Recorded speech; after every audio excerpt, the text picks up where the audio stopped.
ဒီကင်းက brother တို့ကို jump scare တွေနဲ့ဖျက်ချောင်းမှာမဟုတ်ပဲခြေတလန်းလှမ်းလိုက်မှဒစိမ့်စိမ့်နဲ့ကြောက်နေရမှာပါဂိမ်းနာမည်ကတော့ Sclerosis ဖြစ်ပြီး PC ဘောက Amnesia ဒါဒီဇိုင်းကို mobile ပေါ်မှာဆော့လို့ရအောင် unofficial port ဖြစ် fan တယောက်ကပြန်လုပ်ပေးထားတာပါရိုးရိုး horror လို့ပြောတာထက်ကိုသိငွေသက်တွေပြည့်နေတဲ့ရဲတဲ့အဟောင်းကြီးထဲမှာအမြဲတမ်းစိတ်ချောက်ချထိတ်လန့်နေရလို့ psychological horror လို့ပြောရပါမယ်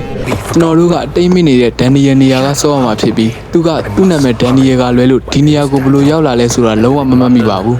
ရဲတိုက်ကြီးရဲ့ကိုရှောက်ကြည့်ရင်းနဲ့တနေရာအရောက်မှတော့စာလေးတစ်စောင်ကိုတွေ့လိုက်ရပြီးအဲ့စာထဲမှာ Alexander ကိုတတ်ပါမင်းရဲ့နောက်ကို The Shadow ဆိုတဲ့မကောင်းဆိုးကလိုက်နေတယ်ဆိုပြီးရေးထားသလိုပိုပြီးထူးဆန်းတာကစာရေးခဲ့သူကအခုအတိတ်မိနေတဲ့ Daniel ကိုယ်တိုင်ဖြစ်နေတာပါ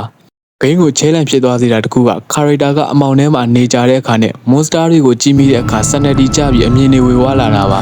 monster တွေကိုတွေ့ရင်လည်းပြေးရုံအမောင်ထဲမှာပုံရုံကလဲလို့ဘာမှမတတ်နိုင်သလို sanity system ကြောင့်လည်းမှောင်ရိပ်ခိုပြီးအကြာကြီးပုံနေလို့မရပြန်ပါဘူးတခုတည်းသောအားကိုးရဖြစ်တဲ့မိအိမ်ကလည်းလောင်စာအကန့်အသတ်နဲ့ဖြစ်တာကြောင့်ခြေတာသုံးရပါတယ်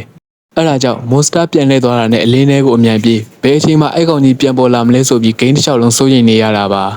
တိုင်လုံးကြီးကြီးတွေတူးတဲ့ကြီးမားလုံးနဲ့ရဲတဲ့ကြီးထဲမှာကို character ကတေးသေးလေးဖြစ်နေပြီးကိုခြေတံတွေကိုပြန်ကြားနေရတာကဘာမှမသိတဲ့နေရာကြီးမှာငါတယောက်ထဲပါလားဆိုတဲ့အထီးကျန်မှုအားငယ်ကြောက်ရွံ့တဲ့ခံစားချက်ကိုခံစားရတာပါရဲတိုက်ပြက်ကြီးတဲ့လေတိုးလိုက်တဲ့အခါဒါကလေတိုးတန်တာ monster တွေရဲ့ order လာမသိခွဲပဲ player ကိုပြာခတ်သွားစေပါတယ်ဒီကြားထဲမှာရုပ်တရက်တကားတွေဝုန်းဝင်နဲ့ထားပွင့်တာဘယ်နာကမှမသိတဲ့ငိုသံတွေ order တွေနဲ့တွေကိုဘယ်နေရာမှာဘာပေါ်လာမလဲဆိုပြီးအမြဲတမ်းနောက်ကျောမလို့ဖြစ်နေရတာပါပိုဆိုးတာကတချို့နေရာမှာဆိုရင် monster တွေရဲ့ခန္ဓာကိုယ်မမြင်ရပဲလမ်းလျှောက်လာတဲ့အတန်ကိုနားထောင်ပြီးပတ်လျှောက်နေရတာကပိုပြီးတော့ကြက်သိမ်းထစရာကောင်းပါသေးတယ်။မိကုန်းချောရရင် Amnesia ဟာပလေယာကို jump scare တွေနဲ့ဖျဲမချောက်ပဲအထီးကျန်မှုတယောက်တည်းကုကေရမဲမှုတွေကိုအသုံးချပြီးကြောက်ရွံ့မှုကိုဒစိမ့်စိမ့်တိဆောက်သွားတဲ့ psychological horror masterpiece တစ်ခုဖြစ်ပါတယ်။